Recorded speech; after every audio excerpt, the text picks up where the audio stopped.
Hello, seekers, confessors, and wizards, and welcome to the Sword of Truth podcast, the chapter-by-chapter reread of the Sword of Truth series with an ironic twist of craft brew on the side. I'm Nate, and I'm here in the Green-Eyed Beast with my two-timing traveling companions, Jade and Aaron. Hello. Hello. Hey, guys. Thanks to Maggie for all the hospitality and especially the drinks. Yeah. And Nate, we don't have to thank her. Aaron? In going this to. episode, we're going to be privy to a historic breach of security and trust while we discuss part 3 of Dead of Bones. Stop.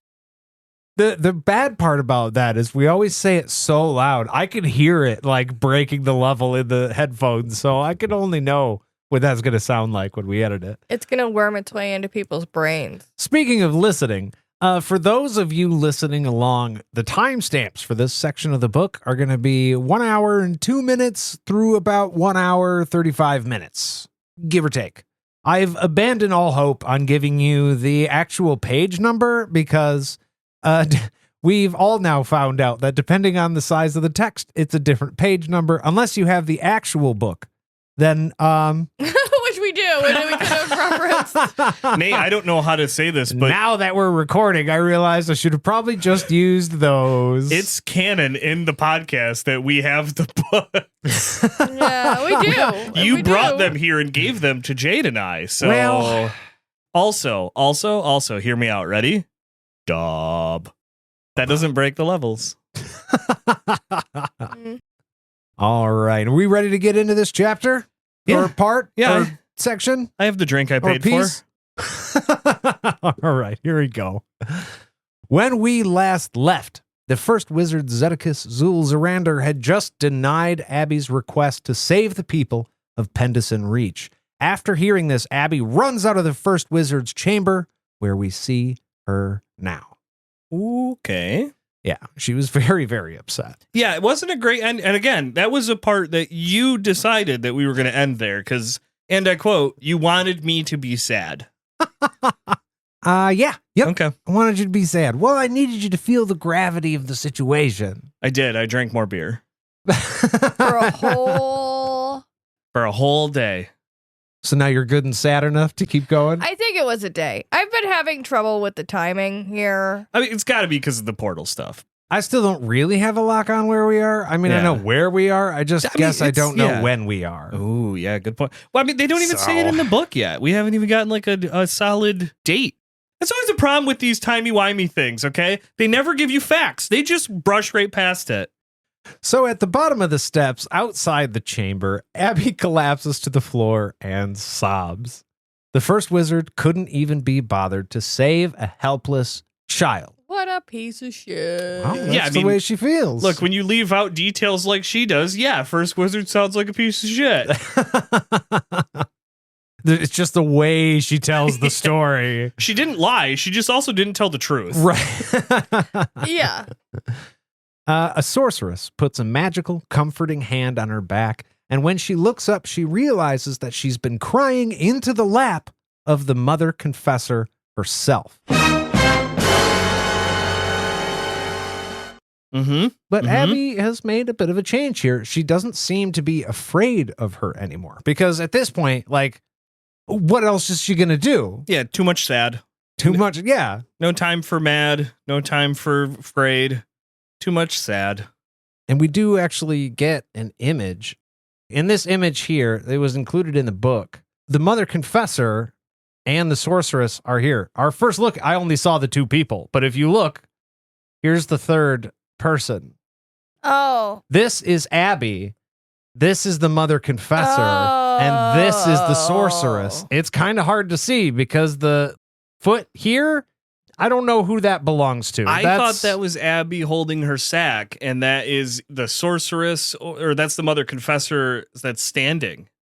I can't don't know. quite tell, but I can I kind of think see it that's now. what it Where is. like that's might be like Yeah, that's the I was back like, of what's her she head. holding then? But Yeah. it could be a sack. It might be. It looks- But look, okay, and I'm not going to be critical of any other artist because I could absolutely not do this. But then what's going on with this leg here is what I'm just I kind of. think That's that's her why I leg. think it's the It's- third person. Was it broken I can't- like twice? it does kind of looks a little too lumpy to be a leg. That's all. Like if that's the case. But I also don't wear dresses, so I don't know if maybe that's what dresses look like texture of the sometimes. cloth. Yeah. Here's the thing, though. I think maybe you're right, Hmm. because if there was a third person, I'm assuming there would be more feet here at the very Yeah, bottom, and yeah. I'm not seeing any. Let us know what you think. Yeah. You people. I did think it was wild how quickly, like, she comes out of the room and she's sobbing, and then all of a sudden she's in the lap of a person, and she's being touched by that person and the sorceress. And I just listen. Other people deal with sadness and like falling apart differently. I don't know that I've ever had to fall apart and that like been this sad in a public setting. So maybe I would act differently. But usually when I'm falling the fuck apart, I am very conscious of where I am. Oh and- yeah. Hyper vigilant. Yeah, Yeah. I don't really want to be like sometimes it's nice to be comforted by a specific person, but I am not like no, I would never be like randomly in a stranger's lap when I'm breaking. Like, how did that happen? How No, did you're you looking just- for a place of comfort. You're not going to run to just whoever the hell or Yeah. collapse. You're going Yeah. to try and get to your safe space. Yeah, first. like a private area so you could sob. But also, she looks up and she's in the lap of the mother confessor. What? Yeah. Excuse me? I think I've cried in a stranger's lap, but it was because I was drunk, not because I was sad. No. Yeah, I might Well, have been I was there a probably time or also two. sad, but it was because I was drunk. Well, Abby tells the mother confessor that the first wizard is a fucking monster. He is the ill wind of death, and he's killing her baby. And it does add here that she's not able to have any more. So it's not like well, just have another one. It's like, no, this is the last baby I could ever have, just to raise the stakes even more. Yeah, which I do find it kind of telling that it's like, hey, this life is important, but it's also important because I can't replace it. It's like, I Right. think the life is at an equal importance no matter what situation it's in. The replaceability shouldn't factor into someone's life. I get what they're trying to say, that it's like, hey, that's why it's so sad, is because, like, it's not, I'm not going to be able to get a new puppy. I can't get a new kid. Like, that's it. Like, Yeah. we're done. But I did, there was a brief moment where I'm like, why is it more sad? Because it's like, I didn't know replaceability came into factor when you were valuing your children. Well, and also, I think it's more sad for Abby because Yeah. that's her kid. Yes. Oh, yeah. You know, I mean, yes, it's sad when like other people's children die. It's Yeah. horrible, but not a then bunch of the her idea neighbors' of your kids. own children Mhm. dying is just like, good God, no. Yeah, it's much more. Well, it's like what we said. Is what Abby doing, like, is what she's doing wrong to, like, ask this? No. But it's also not wrong for Zed to deny it, because he is thinking at such a grander scale. Well, and I mean, also her language here when she's talking to the mother confessor, Yeah. she's very, it's very, I'm trying to think of the word. She's exaggerating so much. Oh, yeah. He's killing my baby. Yeah. He's doing these things. And I mean, I know that in that moment, it's your baby and this was your only chance at saving them. So you feel that way. But like, it's obvious that's not the facts, but she keeps driving it home anyways. She literally said, this time it's my baby he's killing, not the enemy. Right. Yeah, he's killing. Yeah. Yeah. No, the enemy is killing your Yeah. baby. And she says it multiple Yeah. times. Like, that's, I guess, my thing with She it. Because, misconstrues what she's actually saying. Mhm. like, I understand being this upset. And like when you're ranting to somebody that you feel, I'm like, I'm stressed out about this. I'm going to tell you how I feel. I understand expressing that maybe once and be like, he's killing my baby this time. But Mhm. I feel like even as those words leave your mouth that first time, you're like, I see that I'm being over the top with that statement, but that's how I feel. You don't like keep driving that point Yeah. home. Even with the people that you know and are comfortable with, I feel like when you say something like that, you don't just keep hammering that down because you Mhm. know, like, no, he's not actually. I know my baby isn't like literally up in that room about to get her head chopped off. Yeah. She will does kill- mean yeah. it, though. Yeah, Well, she that's does, what I'm yeah. saying. Normal. She that's wants why, him dead. Yeah, that's Yeah. why it's so wild to me that she is acting this way. And it says he will kill her just as he killed that man before. That, Yeah. again, direct quote from her. Yeah, that's wild to Yeah. me. Well, the sorceress does tell Abby that she's not seeing the whole picture here. The mother confessor tells Abby that as parents themselves, they both understand her pain, and so does the first wizard. Abby strongly disagrees. Yeah. Fuck him. He's a monster. It's all bad. Well, I mean, also, what about the other 500 peasants who lost their children this week? If he talked to every other one, they'd feel the exact same way, honey. Like, we have been losing hundreds of people every day because we're fighting a war. Yeah. It's been going very poorly up until very recently. So, like, it is sad because your family's dying. But exactly like you said, Jade, you're not the only family that's been killed. Like, other people already dead. Their worst day has already happened, and you're kind of trying to cut in line of importance. And I mean, I know we underline it with, oh, it's us personally, but I guess my thing is, it's very personal to her, but it doesn't even matter if Zed has a personal connection, like if his daughter is personally, or if the mother confessor's children have died, that doesn't matter because other people's have, so Abby ain't special. Yeah, she doesn't ask, like when she says, hey, I have a daughter, hey, I have a daughter too, hey, blah, blah, blah. She doesn't ever say like, well, oh, are your families affected? Because mine are. So you do like, hey, we don't have the same level of sympathy because your families have not been directly affected yet. She's just assuming that nothing has affected these people. Nobody else is affected by this entire war. I don't even think she's assuming that. I think it doesn't matter to her because that's what I mean. She's going right hers. past it. Yeah. No, you're right. It's not that she's not assuming. She's literally not even thinking of it. Really fast, I just want to say the fact that this woman has violet eyes is absolute insanity to me, and I'm upset with Terry Goodkind about it because nowhere in this series have we ever seen unnatural eye colors for any fucking reason. Oh yeah, least of all the confessors. Yeah, everybody has normal ass eyes. Yeah. Green is special, right? It's magical, but there's nothing like teal or black. No. But all of a sudden we're just gonna toss him in there for this bitch and act like it's fucking normal. Okay. Sorry, continue. Well, the MC, Mother Confessor, says, I just realized that that's like a studio DJ or some shit. And it's like, no, it's not the same thing. The Mother Confessor says, let me tell you a little bit more about Zed before you judge him. And so, for your consideration, I now give you Zedicus Zul Zorander, a brief history.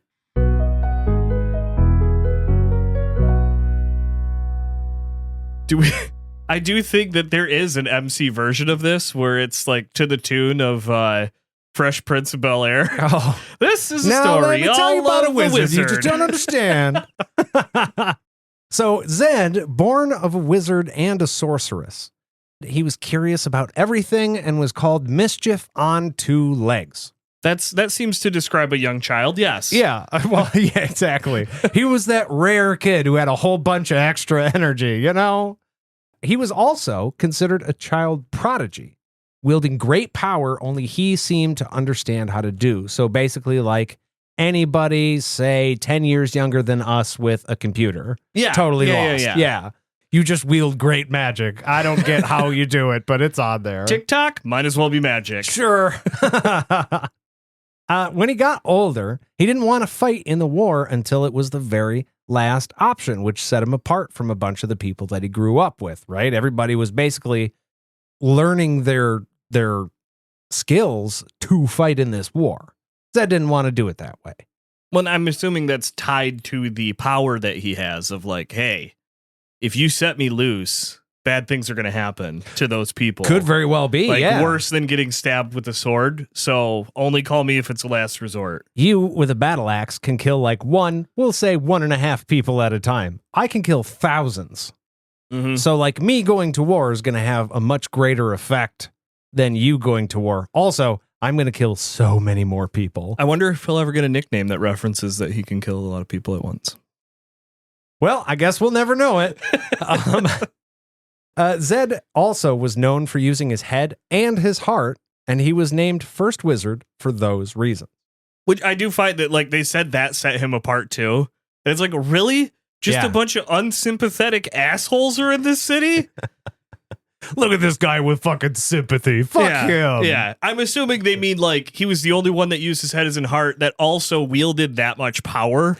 I think so. You know? That and did also try to apply logic deeply to any situation. I think it's like, you've got the general Yeah. from part 2, Yeah. where he's just like, let's just go in there and kill those motherfuckers. And He's Zed looking is at the guy maps, going, numbers. hey, Yeah. let's hang on a second. We're losing this amount of people. And Zed's like, but what about the people? Like, it's both. Yeah. That makes sense. Yeah. Well, Zed, he goes by many names, but one of them is the Trickster. The Trickster. I don't know why the Mother Confessor decided to add this little thing in here right now. I will say, I'm going to break the book just a little bit. It ties in later, but I don't know. It's just a weird detail. It's like, oh, well, maybe it's because she's trying to paint the picture he's not a bad guy. Yeah, he's yeah, the wind yeah. of death. You know, everything is all hellish rebuke and everything. And then it's like, no, actually, he just likes fucking with people a little bit. He's not really a monstrous killer. She's just trying to employ and maybe they don't paint it very clearly, but the wind of death thing is to scare the enemy. But so some of his pranks look scary on the outside, especially to the enemy, but they're just really funny to the people behind the scenes. Well, Abby believes it. She thinks that name might just be because he's good at killing people. It's like, yeah, it's just to scare the enemy, or he's really fucking good at it. It's too bad. It's too bad we couldn't give Abby a copy of Wizard's First Rule so she could see, the Wizard's First Rule moment. Oh, yeah. Where, he tricks a bunch of people. Yeah. We could he's give her the a copy trickster. of this book because I've got 6 more in my pocket right now. But then I think I'd be considered a prophet, and I'm going for full wizard status. So okay. I don't think I can break the world that way. Good point. well, the world is safe in your hands now. Safe once more. You That's saved right. the world again. Well, the MC knows that she's got to ante up for Abby to believe that Zed's not really a monster. So after being sworn to secrecy under penalty of the Mother Confessor being mad at her forever, which I think is great. Yep, absolutely. I agree to those terms. And until yesterday, I wanted to add fully effective for Abby to be like, I will not fucking tell anybody what you say here because just a look is going to burn my soul out of my body. So like, yeah, I'll do whatever the fuck you want. Yeah. She decides to tell Abby about the war. She tells her all these things about Zed as a person, being like, listen, he didn't even want to join the war for a long time because he was, he didn't want to kill people. And she's like, cool, I don't care. I don't care how good he is. My baby's going to die. Yeah. That's right. And That's a cool story, bro. My kid's still going to die. Yeah. And I do feel that on one level. And on the other hand, I'm like, you're really putting in the work, though, to not try to see the other side of this. Yeah. And I think maybe the story that the Mother Confessor is about to tell is definitely going to shed some light on Zed. But we are going to be getting into that story right after we take a little break. Can one of you guys go get the beer? No. Hey, Aaron. What are you drinking today? Today, I am drinking. You are drinking. We are drinking Sue's Best Cream Ale from the Perch Brewery, which I realized that I have the least amount of information about this brewery because I have not been there, unlike my 2 very good friends. Your cohorts? My cohorts. But it is described to me as a light, refreshing, crisp, and slightly sweet cream ale, just like Sue, clocking in 6.3%. Guys, how are we feeling about this thing? I think it's pretty good. We were in Arizona in the AZ, as they say, I think. I don't know, actually. I never heard anyone say that. But we were there. Do they say when you're in Arizona, you're up in the as? I mean, I would. If I lived there, I feel like I would. But I don't know. I just assume. Assume. Anyways, this is a great beer. We went to this brewery. They have birds there, a lot of birds. They rescue parrots and exotic birds, and that was wonderful. This beer was great. I had it there, and I decided to bring it back here for us to share with the listeners. I'm sorry, I'm laughing. Oh my god, he's crying! Don't! I've got tears streaming down my face. Got him. Up in the ass.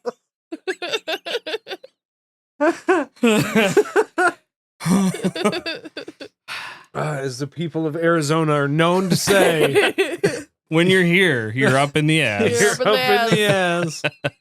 Oh my Look, God. I like to think that I could be a part-time marketing genius.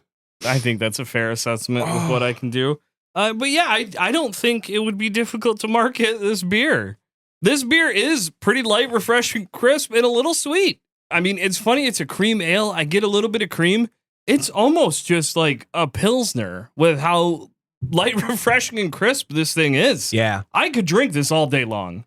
Absolutely delicious. Yeah, I think that's why this is one of the ones I picked when we were there because it's hot, so you don't want something super like Oh, damp, yeah. but it's nice. I do think maybe it could have gone with like a touch of vanilla or something.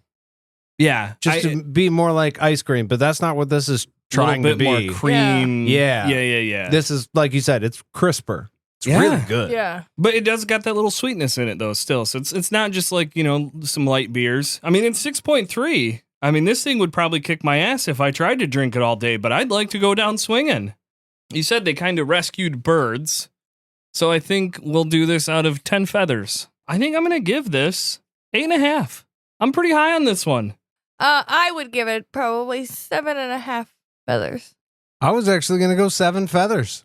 I think maybe I've just, when they say cream ale, I'm waiting for something a little sweeter than this. You're thinking more lactose in your. Yeah, maybe. And maybe I've got a skewed view of what this needs to be. It is good. Yeah. But when I think of cream ale, I'm thinking like A&W kind of. Yeah. You know what I mean? Yeah. Cream, but it is good. I don't want to say it's not good. Just different than what I expected. So 7. Yeah. If this was Sue's best Pilsner, this would be like a 9.5. I think that's the other thing too.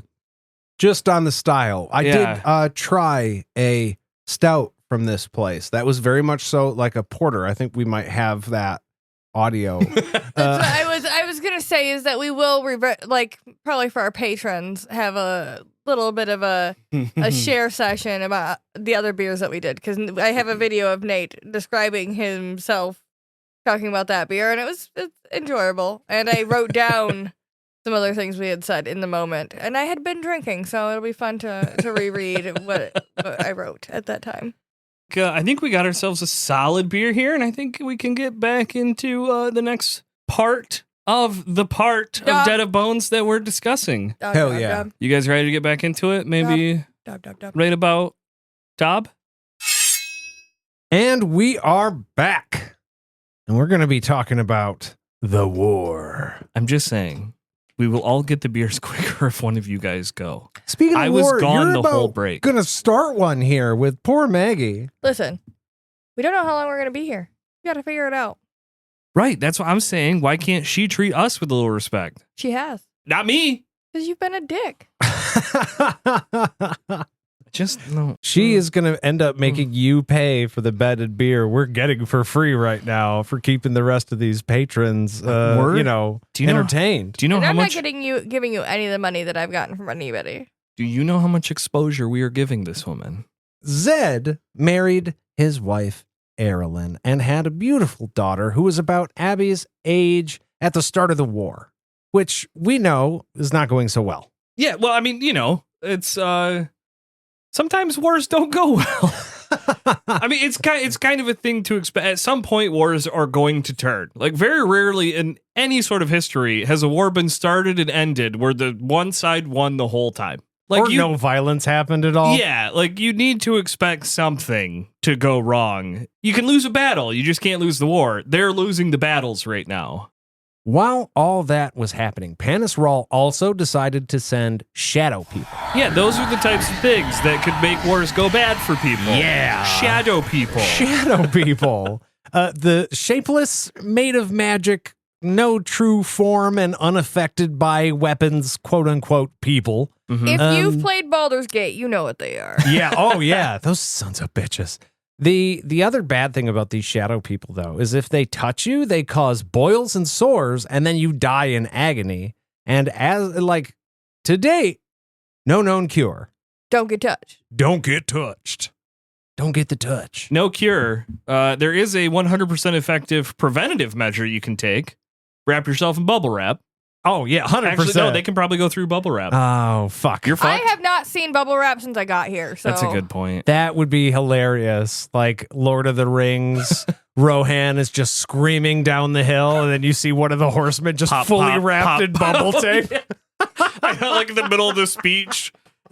Pop, pop, pop. What's going on with Brian? I don't know. He thinks it's going to keep him safe from something. I guess we'll see. He said a time traveler told him it would work. Just the lone horseman left over after the war. Like, I told you guys. No one listened. They're all dead now. Well, to fight back against the Shadow People, Zed conjured battle horns that swept the Shadow People away like smoke and then killed the wizard who conjured them, turning the tide of the battle, which, as we just discussed, important to do. Yes, yeah. It helps to win usually. I feel like this is most likely why the dude he killed earlier, the newly headless noble, Yeah. I'm just thinking of nearly headless Nick, why he had an untraceable letter. Oh. Because this happened, they, like the bad guys, do Yeah. not want Zed to figure out how to get a line or who exactly is in charge of doing this thing. Oh, yeah. So if they obscure who it's all coming from, he's got a harder time of actually fighting the source of the bad. we do find out here in the chapter that basically both sides have a means of extracting information from the other side. Yes. So basically, at this point, we all know what the other side know. Like, they know everything we know, and we know everything they know. There's no hiding knowledge now. So now everyone's being super fucking careful Yeah. to not leave traces of information around because they know it would be very easy Yeah. for somebody on the other side to grab and find the information. So now it's like lock down the secrets, which is why it is wild that this woman is just sitting on the steps being like, hey, random woman,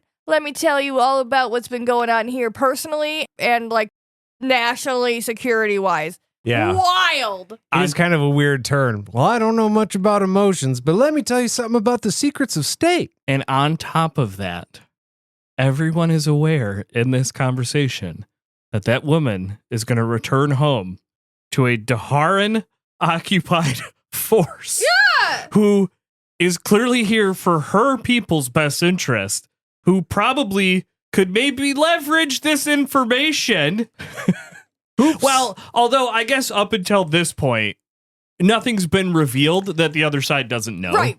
But But we continue to talk. But this is a slippery slope. Well, after many attempts at failing to kill Zed, Panis Rahl sent a quad to kill his wife, Erilyn.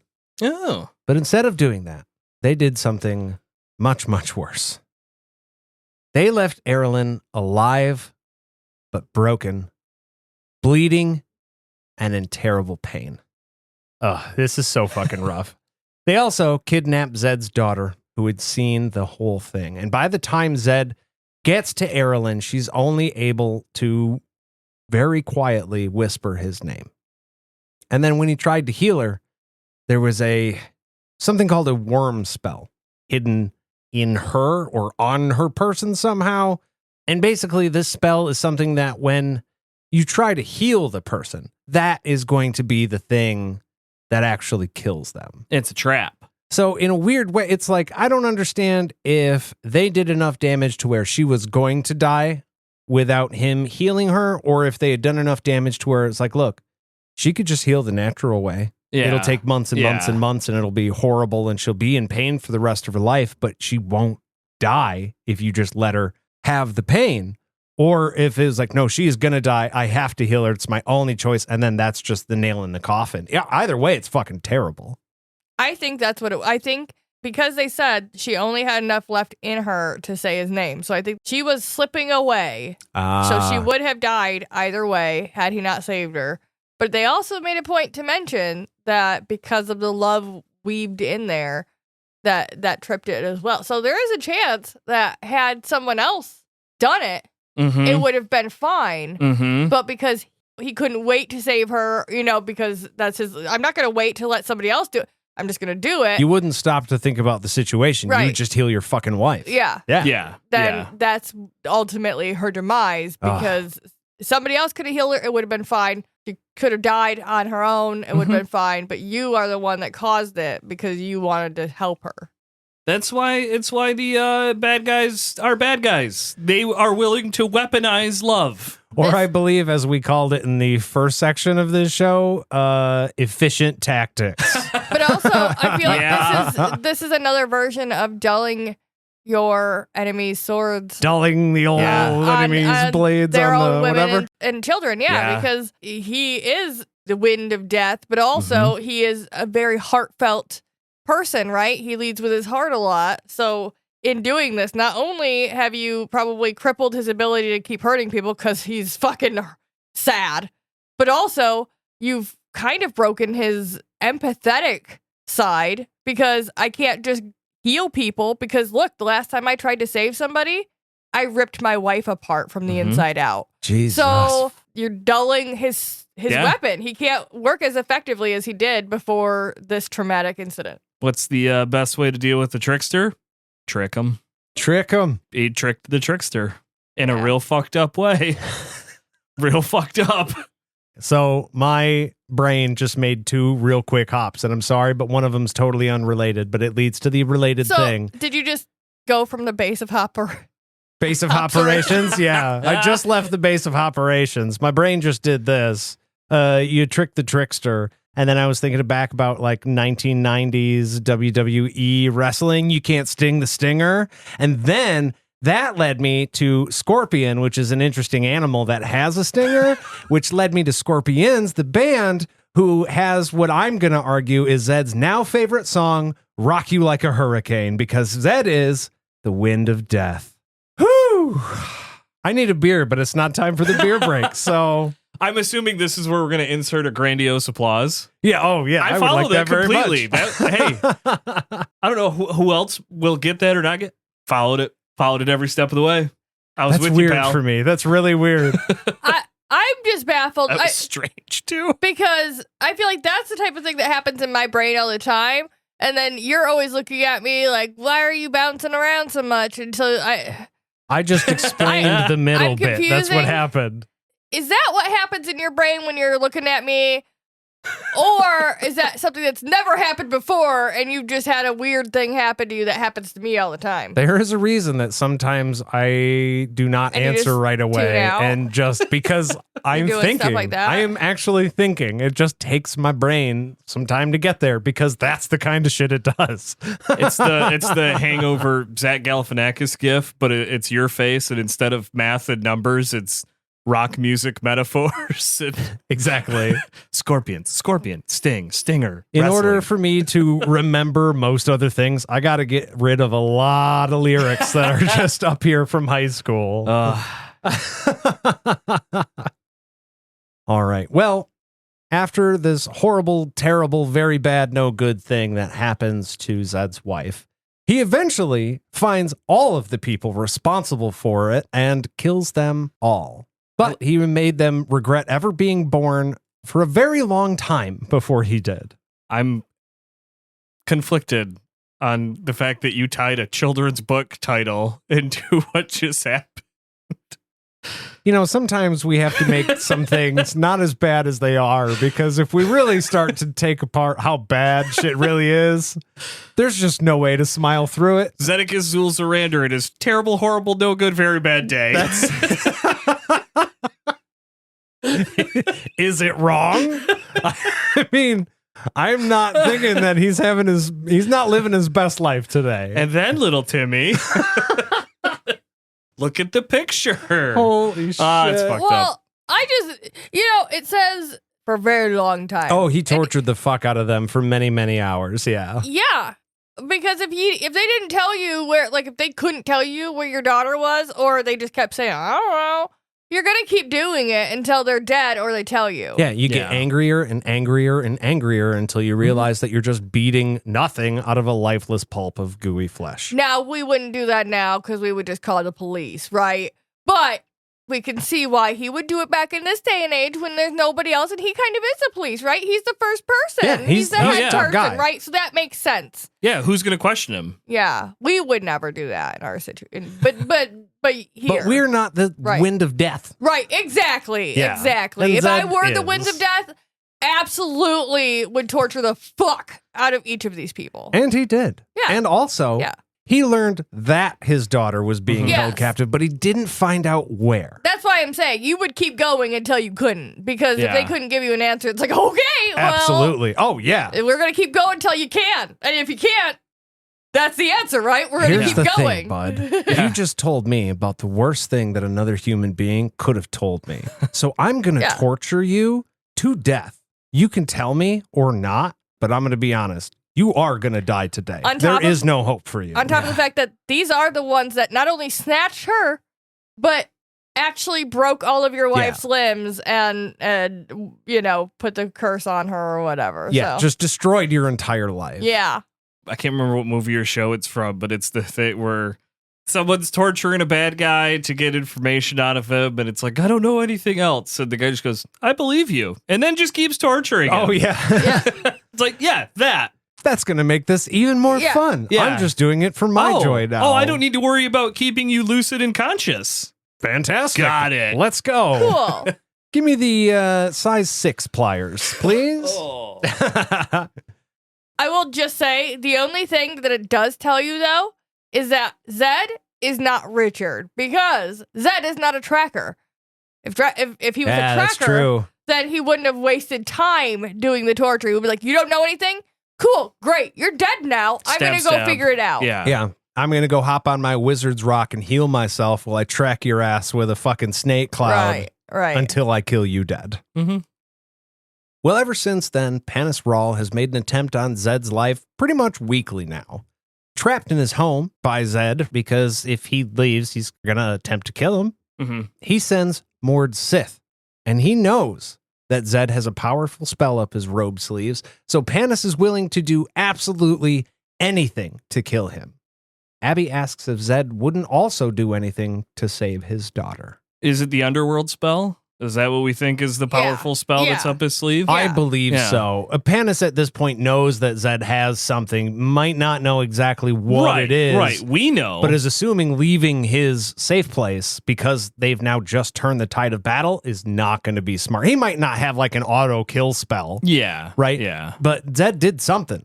I mean, he's actively looking to kill Panis after what happened to his wife and daughter. Mm-hmm. I think it's something like he put a bubble spell around the People's Palace, and it probably doesn't hurt Panis while he's in there, but like he can't leave. So he's limited to what he can access or do. And so a lot of the spells and the things he could probably be fucking with people with, he would have to maybe even go outside, even just the front doors, and he can't do that. He's just stuck inside, like the pandemic era. I love the idea of Zed casting a spell that just puts a red dot on someone's forehead whenever they walk outside. Like, I know they didn't have snipers back then, but you like, you know, the Emperor walks out and like, boom, red dot right there. He's like, oh, fuck, and goes running back inside. There is nobody there with a gun anywhere. I was just imagining like a force field. Like he tried to go outside one day and he just like he just couldn't. And Walk then he, face first yeah, into it. he just progressively Ow. like backed up, tried to run at it a couple times, got knocked onto the ground. Eventually was like, okay, I'm Gonna in go. here now. Everybody else is going in and out. Well, the mother confessor explains that the nobleman Zed killed was a messenger that said if Zed would surrender and give up the war, they'd free his daughter. Otherwise, they're going to kill her. Now, Zed knew that to give himself up would just doom everyone, right? Mhm. Even if he did the thing, they're not going to hold up their side of the bargain, and this is going to end very, very badly. So he refused and condemned his own daughter to death in the process for the same exact reason that he refused Abby. Mm-hmm. So Zed has literally walked in Abby's shoes.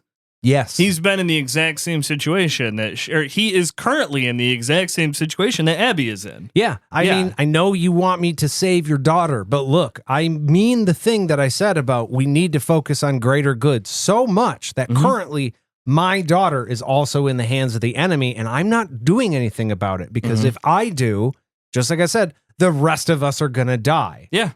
Yeah, I can't save your daughter. I can't even save my daughter. So, yeah, I feel real bad. But the answer is no. But you are now, it's weird because Zed is like the top of the chain, right? But even though he's the top of the chain, he is just as helpless as Abby is in this moment. And I think there's just a little bit of Zed who's trying to get her to see it that way. I am not the all-powerful wizard. I am just helpless man with my daughter gone too. He may have a particular set of skills. But other than that, I mean, any parent's going to panic when your kid's gone. What the fuck are you going to do? Here's the thing. Zed's not talking to her right now. The mother confessor is trying to tell her this. Zed, Yeah, that's true. Zed is like, here's the thing. I can't help you. Bye. He's, you know, he's He probably was cold about it. Yeah. maybe not cold, but he was like, it. I thought it was weird how, like, he did not, maybe not weird. He's the first wizard. He's got a lot of shit on his mind. Yeah. But there was no reaction that there was something similar going on with him when he talked to her about it. He seemed maybe a little bit soft. He was like, I'm sorry, child. That sucks. Which was nice, but he doesn't have the time to make sure anybody knows he's got that going on. Yeah. Well, like you said too earlier, national secrets. Right. That might right. actually apply to like a whole country's safety. So he can't just give out this information willy-nilly. But it does make it a little ironic then that the MC does. Also, personal choice. Nobody's fucking business. So it's offering my life for my daughters. I'm going to do what I'm going to do, and I don't need to fucking tell you. So, yeah. I will tell you, or at least all of our listeners, or maybe humbly ask, that we take the time to have just a little bit of a beer break, and then we'll be back right after this. If that's okay, that is. Bet if I were to go ask Maggie, she'd probably say no. Hey, Maggie, could we get 3 more? Or I'm sorry, 2.5 more? Thank you.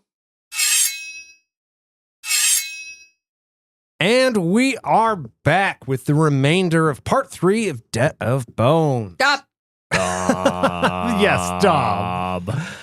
All right. So now Abby may have a better understanding of where Zed's coming from, but she still wants to save her daughter, right? Like, yes, okay, I understand you're in a very tight situation, or not he, because obviously she's talking to the mother confessor, but it doesn't negate the fact that she This is still my wants her kid to be baby. saved. Yeah, exactly.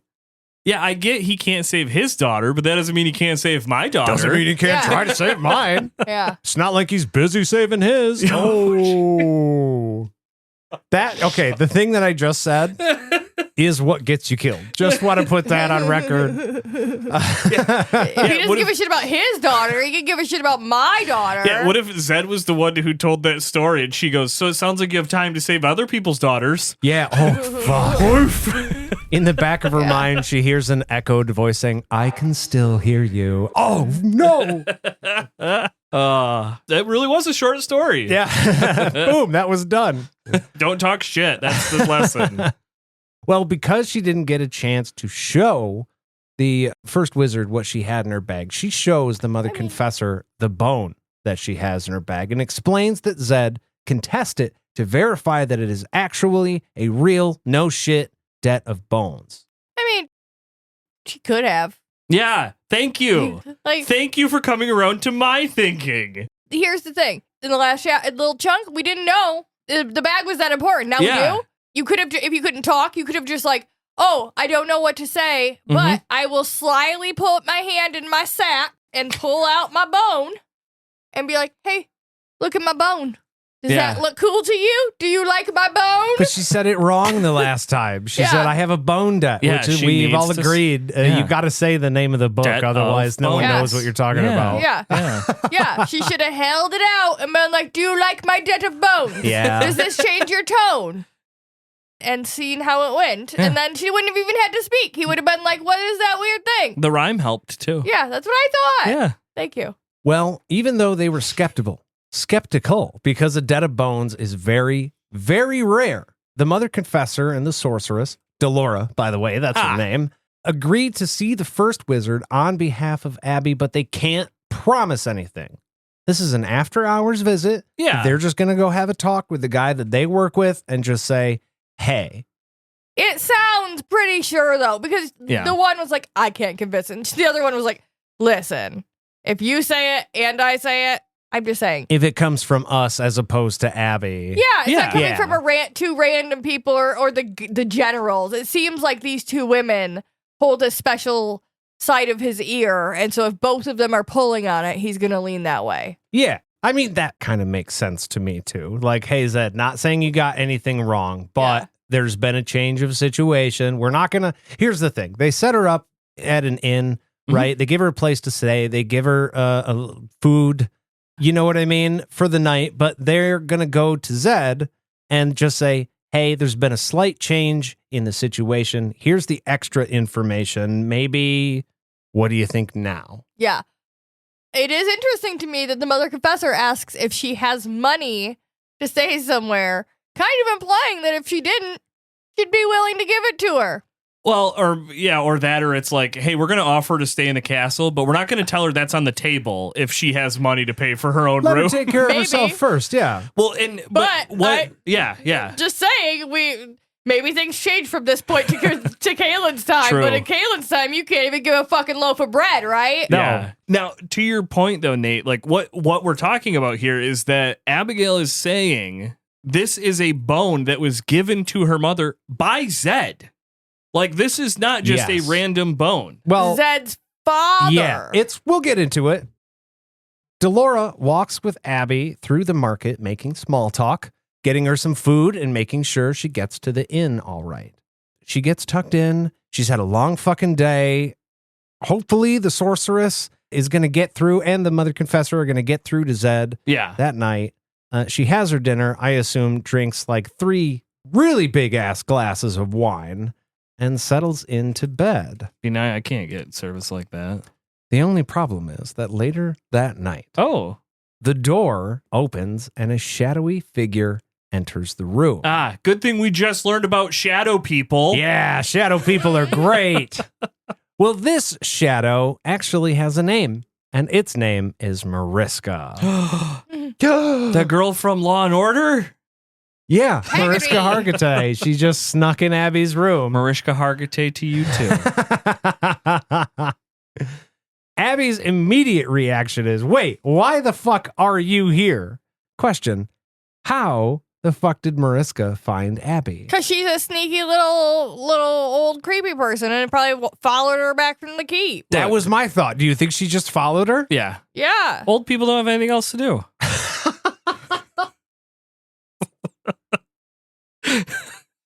I didn't think that was going to be quite that funny, but I'm glad it is.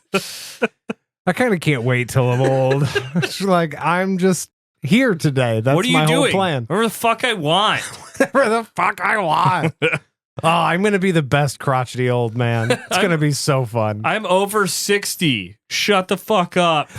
Well, Mariska explains that she is here to find out if Abby got the help she needed.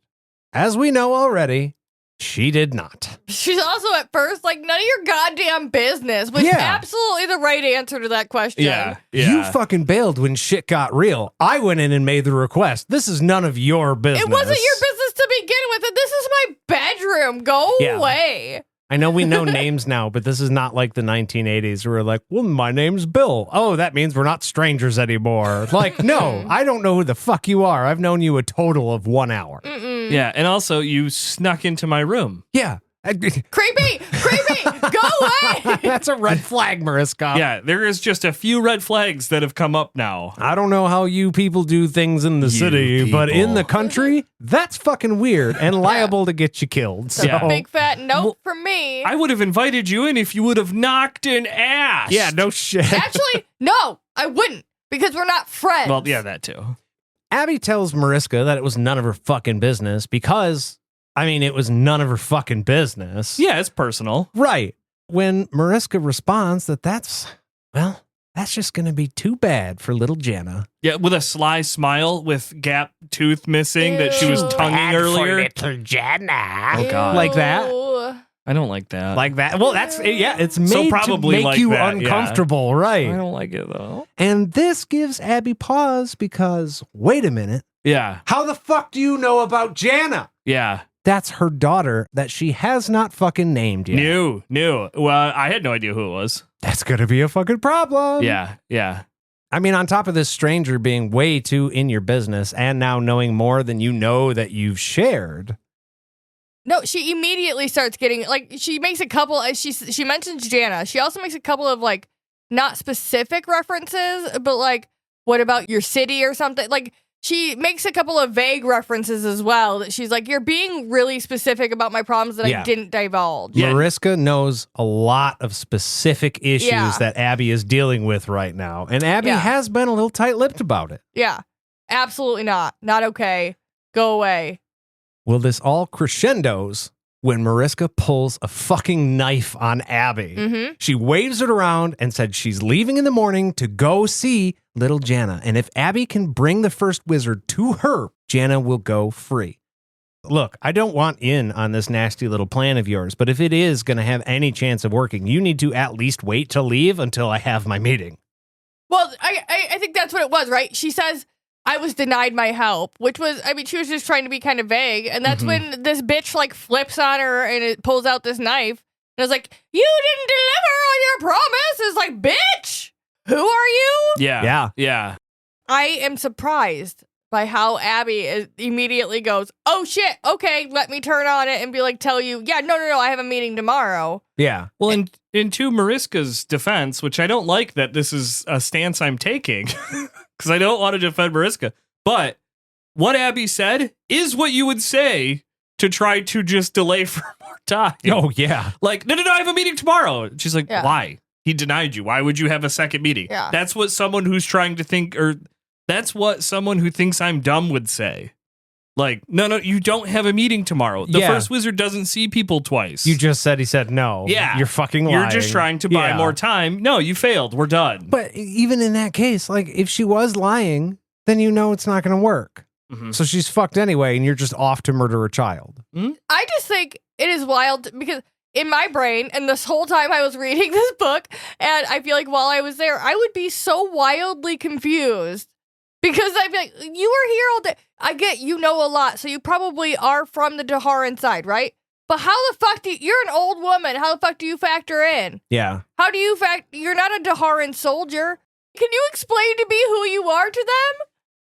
I was just going to say right now, the way that Mariska is involved is she's the one with the knife to Abby's throat. And she knows about Jana. We don't know how she's tied in, but yeah. Yeah. No, I know. I was just saying, from my point of view, I was kind of surprised that Abby is immediately like, I'm not really surprised that she's immediately just answering, but I would be like, feel like I would have some follow-up questions like, are you a sorceress? Who are you to these people? You mean absolutely big picture scale? Who do you know? Why are you doing all of these things? I thought my daughter was not just you're the person in the room threatening me. I thought my daughter was being held by the Daharan army, and you are an old, feeble woman. Yeah, how do you tie into the army? That's all. Yeah, that makes sense. Do you tie into the army? Or do you?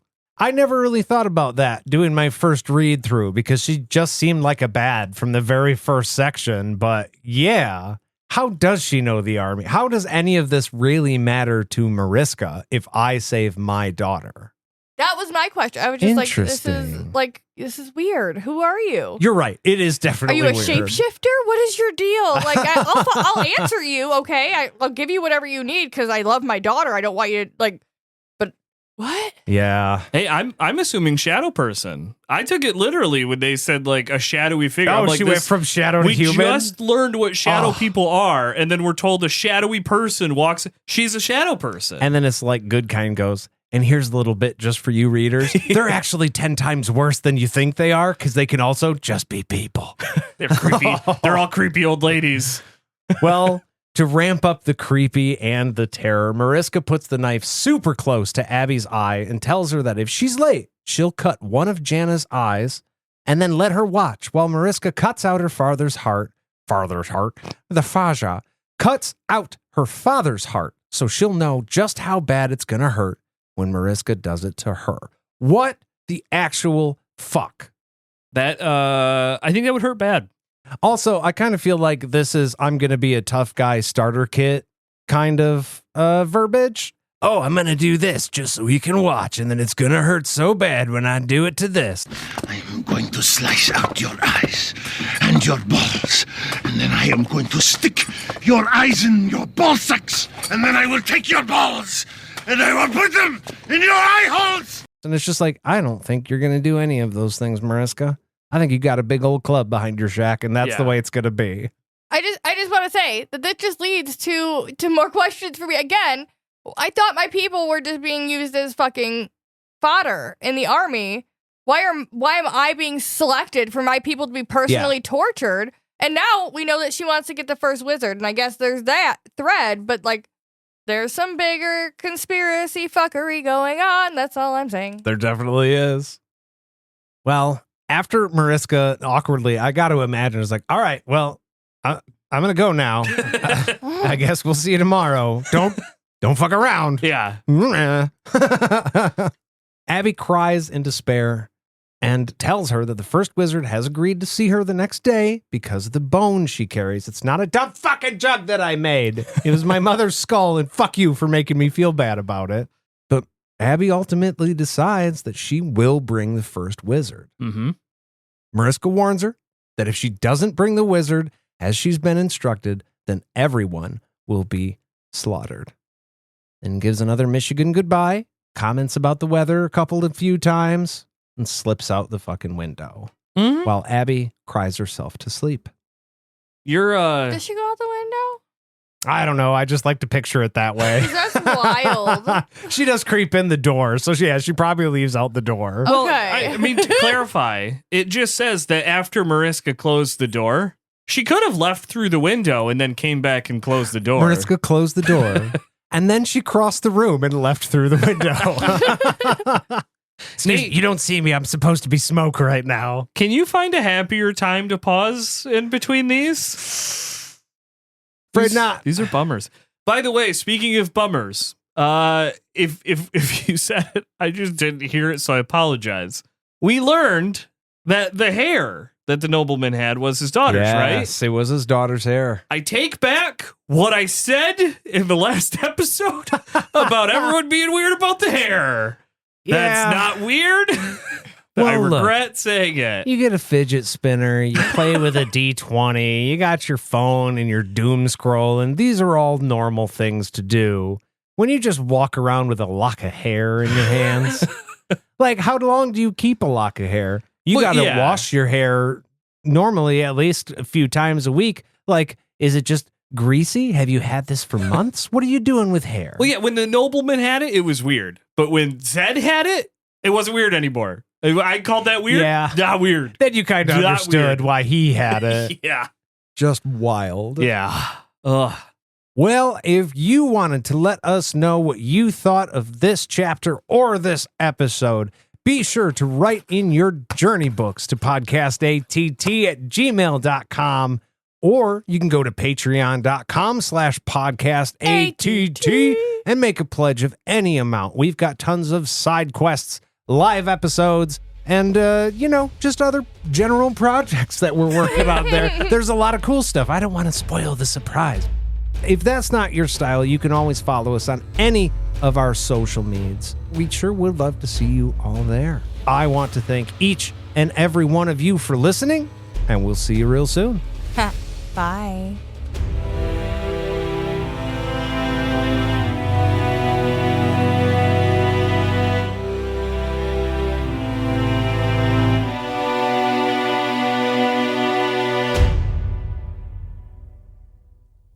Do you guys think that Panas got like really bored when he was stuck in his little bubble in the palace because of Zed, and he started getting like taking up hobbies like we did during the pandemic, and that's what led to the Garden of Life?